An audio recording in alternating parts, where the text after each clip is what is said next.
प्रिय विद्यार्थियों, नमस्कार। बीएससी प्रथम वर्ष प्राणी शास्त्र पेपर प्रथम अकसुरी की कक्षा में आपका पुनः स्वागत। ये आज हम टीनिया सोलियम के नर जनन तंत्र पर चर्चा करेंगे। यह अध्याय आपके समक्ष मैं प्रेम सिंह चौहान से आचार्य प्राणी शास्त्र सेठ रंगलाल कोठारी राजकीय स्नातकोत्तर महाविद्यालय राजसमंद से प्रस्तुत कर रहा हूँ। टीनिया सोलियम का नर जनन तंत्र की यदि हम बात करें तो टीनिया सोलियम उभयलिंगी जंतु होता है। टीनिया सोलियम का शरीर, जब हमने एक्सटर्नल मॉर्फोलॉजी पढ़ी थी तो हमने कहा था कि ये फीता क्रमी कहलाता है और इसका शरीर अनेक प्रकार के खंडों में विभाजित होता है। प्रत्येक जो खंड होता है देह खंड कहलाते हैं। टीनिया सोलियम के जो देह खंड होते हैं वो 3 प्रकार के होते हैं। पहला इमेच्योर प्रोग्लोटिड, फिर मैच्योर प्रोग्लोटिड, फिर ग्रेविड प्रोग्लोटिड। इस प्रकार से ये इनमें विभाजित किया जाता है। जो इमेच्योर प्रोग्लोटिड होते हैं उनमें जननांगों का विकास नहीं होता है। जो मैच्योर प्रोग्लोटिड होते हैं उसमें नर और मादा जननांगों का पूर्ण विकास हो जाता है।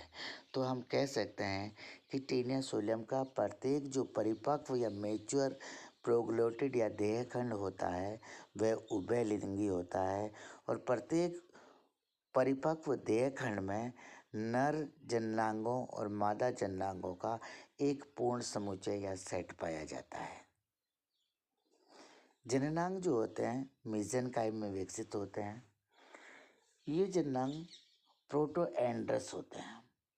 टीनिया सोलियम का जो नवनिर्मित देह खंड होते हैं उनका निर्माण गर्दन के पास वाले सिरे से होता है। जो ये पीछे की ओर खिसकते जाते हैं तो ये परिपक्व हो जाते हैं।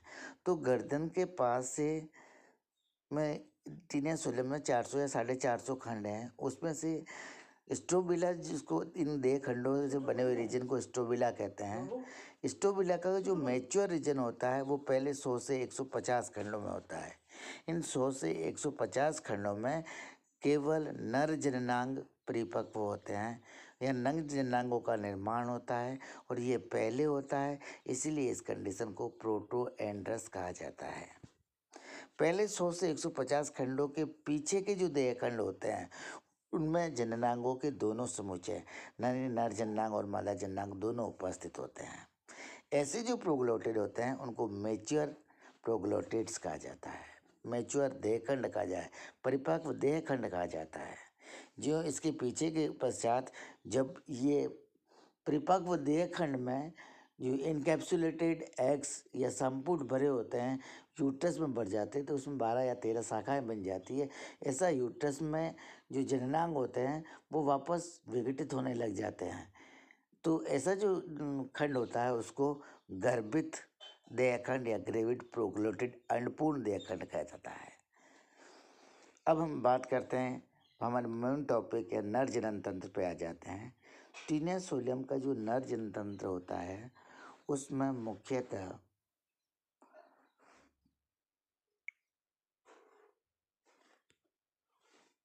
टेस्टिस पाया जाता है। टेस्टिस से छोटी छोटी वाहिकाएं निकलती है जो वासा एफेरेंसिया कहलाती है, शुक्र वाहिकाएं कहलाती है। शुक्र वाहिकाएं मिलकर के मोटी आकार की नली का निर्माण करती है जो शुक्र वाहिनी या वासा डेफरेंस कहलाती है।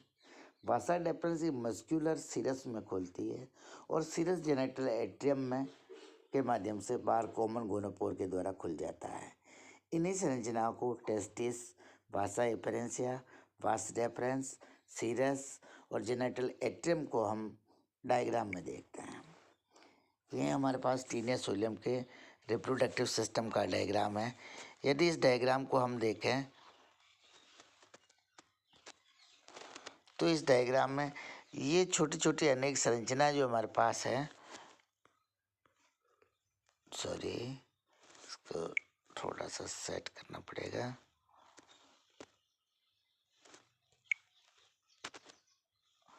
ये छोटी छोटी जो संरचना है इस तरह से लगी हुई, इन संरचनाओं को टेस्टिस कहा जाता है। इन टेस्टिस से छोटी छोटी डक्ट्स निकलती है। ये डक्ट्स मिलकर के वासा एफरेंशिया बनाती है। वासा एफरेंशिया मिलकर के प्रत्येक जो प्रोग्लोटिड होता है, ये प्रोग्लोटिड है एक, इस प्रोग्लोटिड में एक ट्रांसवर्स डक्ट का निर्माण करता है और ये ट्रांसवर्स डक्ट जो होती है ये कहलाती है वासा डेफरेंस। वासा डेफरेंस आगे चल करके ये ग्रीन कलर की संरचना जो पेशी होती है उसमें खुलती है और ये कहलाती है सीरस। टेस्टिस, वासा एफरेंशिया, वासा डेफरेंस और सीरस आगे चल करके कॉमन जेनाइटल या कॉमन गोनोपोर में खुलता है जो जेनाइटल एट्रियम का भाग है। जेनाइटल एट्रियम कॉमन गोनोपोर में घुलता है और ये श्रवण संरचना एक पेपिला पर स्थित होती है जो जेनाइटल पेपिला कहलाती है। ये इसका मेल रिप्रोडक्टिव सिस्टम का भाग है।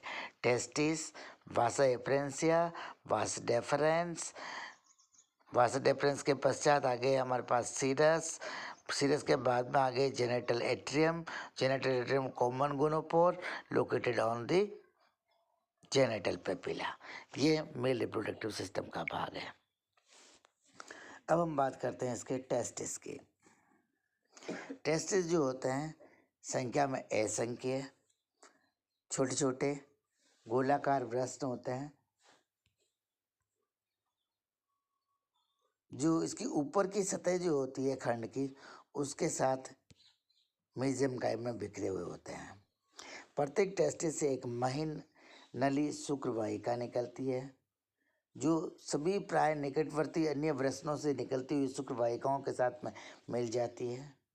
सारी शुक्रवाहिका जो प्रोग्लोटिड या देह खंड है उसके लगभग मध्य भाग में आ जाती है और मध्य भाग में परस्पर मिल करके एक बड़ी संरचना सामान्य शुक्रवाहिनी या वास डेफरेंस का निर्माण करती है। वास डेफरेंस जो होती है ये वास डेफरेंस एक मोटी और संवलित नली होती है। प्रत्येक देहखंड के पार्श्व तट में बढ़कर प्रत्येक देहखंड के साथ समकोण बनाती हुई आगे चलती है। इस तरह से देहखंड तो दिए इस प्रकार से ट्रांसवर्स है, यदि देहखंड के साथ समकोण बनाती है और आगे चल करके एक सीरस में खुल जाती है। सीरस वासा डेफरेंस का बाहर वाला मोटा पेशीय और बहिसारित मैथुनांग सीरस की रचना करता है। सीरस जो होता है मोटा पेशीय बहिसारित मैथुनांग सीरस की रचना करता है। सीरस एक शीत या आवरण में बंद रहता है जिसे सीरस शीत कहते हैं। इसमें सेमाइनल वेसिकल का अभाव होता है। फिर ये सीरस जो है जेनाइटल एट्रियम में खुल जाता है।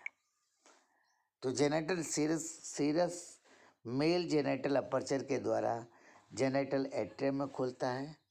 जेनाइटल एट्रियम कॉमन गोनोपोर के द्वारा बाहर की ओर खुल जाता है। कॉमन गोनोपोर जो एक उभार पर स्थित होता है इसको जेनाइटल पेपिला कहते हैं। और जनन क्षेत्र में क्या है स्पिन एक्टर मसल्स पाई जाती है। ये स्पिन एक्टर मसल्स जो है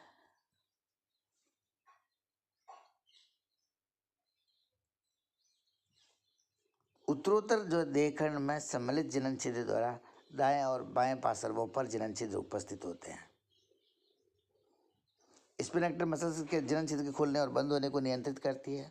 और जो उत्तरोत्तर देहखंड होता है एक के पश्चात एक देहखंड पर जो गोनोपोर होता है वो एक दूसरे के विपरीत दाएं और बाएं पार्श्वों पर स्थित होता है। एक में दाएं फिर बाएं फिर दाएं बाएं इस प्रकार से स्थित होता है। टीनिया सोलियम का जनन तंत्र का वर्णन यहीं पर समाप्त होता है। अब हम देखते हैं असाइनमेंट। आज का असाइनमेंट में हमारे पास एक ही क्वेश्चन है लेकिन एक क्वेश्चन पर यहाँ नंबर 2 डाल रखे हैं, इसलिए एक आप पहले ही नंबर का क्वेश्चन है और इस क्वेश्चन को 1 नंबर पर लें। क्वेश्चन नंबर 1 है टीनिया सोलियम के नर जनन तंत्र का वर्णन कीजिए। Describe the male reproductive system of the Taenia solium. इस क्वेश्चन का आंसर लिख करके आपको वापस शेयर करना है ताकि आपके असाइनमेंट का परीक्षण करके पुनः आपको अवगत कराया जा सके। Thank you. वीडियो को देखने के लिए धन्यवाद। वीडियो को शेयर, सब्सक्राइब, लाइक और ऑल बेल आइकन दबाना नहीं भूलें। ऑल पे सेट करना ना भूलें।